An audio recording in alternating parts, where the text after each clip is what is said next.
Antes de iniciarmos a nossa reflexão sobre a Palavra de Deus, eu gostava de convosco ler esse pequeno texto que aí se encontra e que faz referência às bem-aventuranças. A proposta de felicidade apresentada por Jesus Cristo reúne-se nas bem-aventuranças, um dos mais belos textos do mundo. Ele experimentou-as e depois deixou-o como bússola para nos nortearmos nesta vida. Jesus diz: felizes os pobres. E o que é que diz aí? Ora, leiam, se vocês sabem ler. Mas todos os dias ouço afirmar que com o dinheiro se pode comprar tudo. Jesus diz, afirma, felizes os que choram. Ora, leiam o que está aí.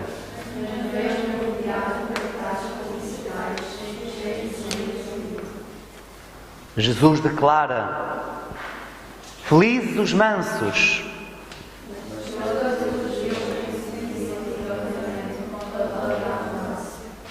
Jesus diz, felizes os que têm fome e sede de justiça.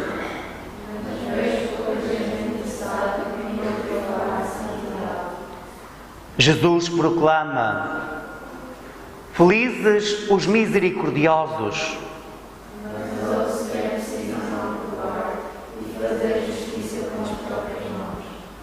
Jesus anuncia, felizes os puros de coração.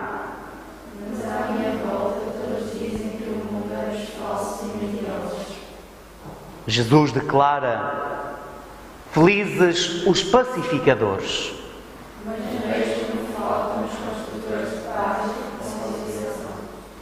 Jesus assegura, felizes os perseguidos por causa da fé.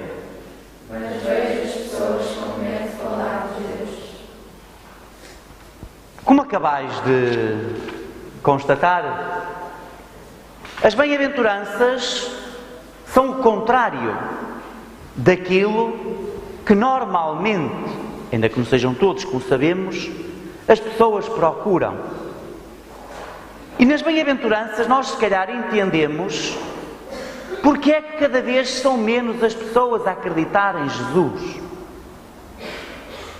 Hoje, como sempre, mas hoje são os nossos dias, não é fácil acreditar em Jesus. Ou vocês acham que é fácil acreditar em Jesus? O que é que vocês acham? Sem medo. Na vossa modesta opinião. Sim ou não? Talvez, boa resposta. Assim nunca joga-se dos dois lados.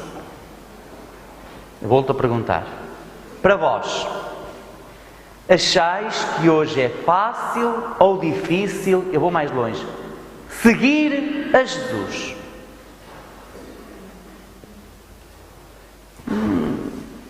Sem nada. Tenham medo, eles não ouvem, estão todos distraídos. Muito difícil. Seguir a Jesus, não tenhais medo de o dizer, é muito difícil. E quem achar que é fácil seguir Jesus, se calhar não conhece Jesus. Ou conhece-o de forma errada. Porque, por aquilo que nós acabamos de ler, Jesus vai para norte. E as pessoas normalmente vão para sul. Ali é mais o poente, mas pronto, para aquele lado. Jesus pede uma coisa. E normalmente as pessoas gostam de fazer outra. Vamos concretizando. E esse é o espírito das bem-aventuranças. Jesus diz, deves perdoar. Nós gostamos mais de perdoar ou de nos vingar? Sejam sinceros. É muito mais fácil vingar. Mas não é esse o caminho. Não é isso que Jesus nos pede. Jesus pede-nos, pensa nos outros. Que é mais fácil? Pensar nos outros ou pensarmos em nós próprios?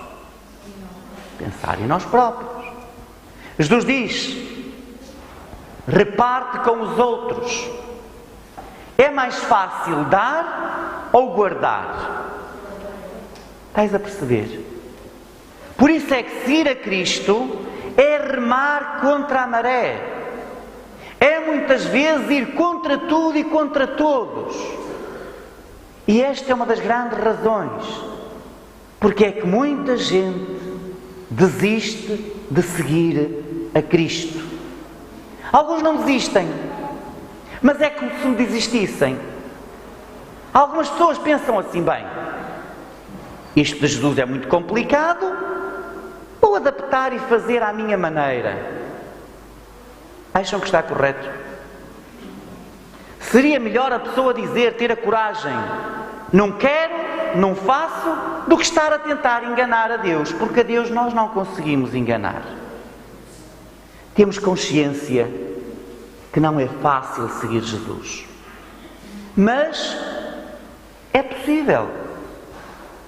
E a prova que é possível é a nossa presença aqui, é o nosso esforço que fazemos por segui-lo. E para ser possível seguir Jesus, fazer aquilo que Jesus pede, é preciso contar com a sua presença. E esta é a mensagem do Evangelho. O Evangelho fala-nos de quê? De uma colheita de trigo? Então, o que é que fala o Evangelho? De uma pescaria. Vamos tentar entender essa passagem? Para começar, quantos apóstolos é que foram pescar? Ora, contem. Quantos estão aí? 2? Acho que não. Ora, contem bem. Como é no princípio do texto, o que é que diz? Pedro diz: vou pescar. 4. Ora, conta melhor ainda. Diz que foi Pedro. Quem mais? Simão Pedro, que é o mesmo. Tomé, chamado Dídimo. 2. Natanael. 3. Que eram? Já faz? E mais? Então foram pescar 7. Era muita gente para um barquinho daqueles. Porquê é que São João diz que foram pescar 7 apóstolos? Porque o número 7 na Bíblia é um número simbólico. Ele é símbolo da perfeição, da totalidade. Vós sabeis quantos são os sacramentos? 7. E quantos são os pecados capitais? 7. O número 7 é simbólico, quer dizer a totalidade. Nós sabemos que os apóstolos que eram mais. Quantos eram? 32?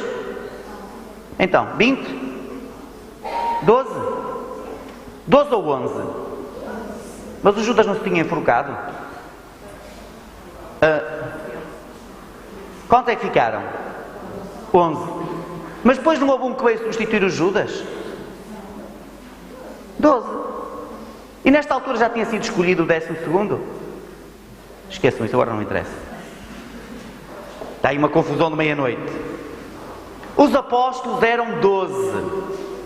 O Judas, coitado, foi ter com a figueira e enforcou-se. Ficaram 11. Mas porque o número 12 também é simbólico, porque representa as 12 tribos do povo de Deus, depois escolheram um 12º, que era o... Esta que é daquelas perguntas para 50 mil euros, ou 75 mil. Matias, porque o Fernando te disse. É ajuda do público, não foi? Exatamente, o Matias. Mas vamos lá continuar. Apesar dos apóstolos serem 12, aí diz que foram pescar 7. Para dizer que foi a totalidade dos apóstolos. E eles pescaram alguma coisa? E porquê é que não pescaram? Pedro não percebia nada de pesca? Ou percebia? O que é que vocês acham? Percebia que ele era pescador. E os outros também eram pescadores. Então porquê é que eles não pescaram nada? Não havia peixe? O mar estava picado? Porque Jesus não estava com eles. Quando de manhã Jesus aparece na margem, o que é que acontece?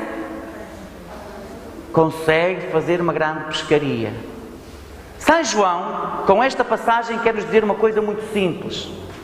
Quando nós queremos fazer as coisas sozinhos, quando nós queremos fazer as coisas à nossa maneira, não conseguimos. Mas quando temos a coragem de as fazer à maneira de Jesus, as coisas tornam-se diferentes. E aqui está o espírito das bem-aventuranças. Se nós quisermos ser humildes, misericordiosos, puros, pacíficos, ter espírito e capacidade de sofrimento, sozinhos, dificilmente conseguiremos. Mas com Jesus é mais fácil. Com Jesus é possível. E é por isso que nós estamos aqui. Estamos aqui para escutar o que Jesus tem para nos dizer. Posso fazer uma pergunta? O padre pode fazer, agora só vamos responder é que outra pergunta, é outra história, não é? O que é que nós vimos fazer à missa? Rezar. Rezávamos em casa. É mais confortável, um sofazinho e tal e coisa, com uns amendoinzitos, uma cervejita, estava-se melhor. Diz, força.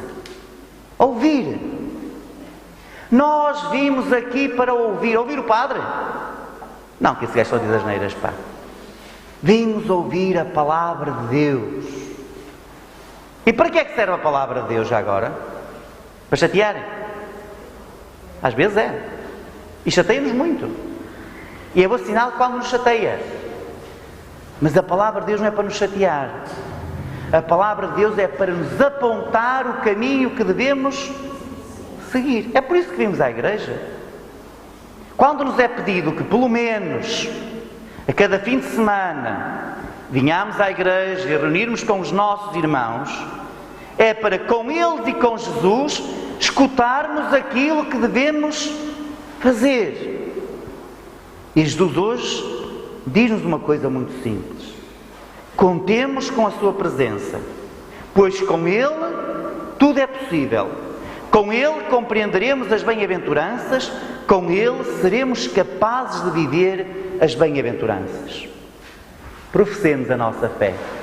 Creio em um só Deus, Pai Todo-Poderoso,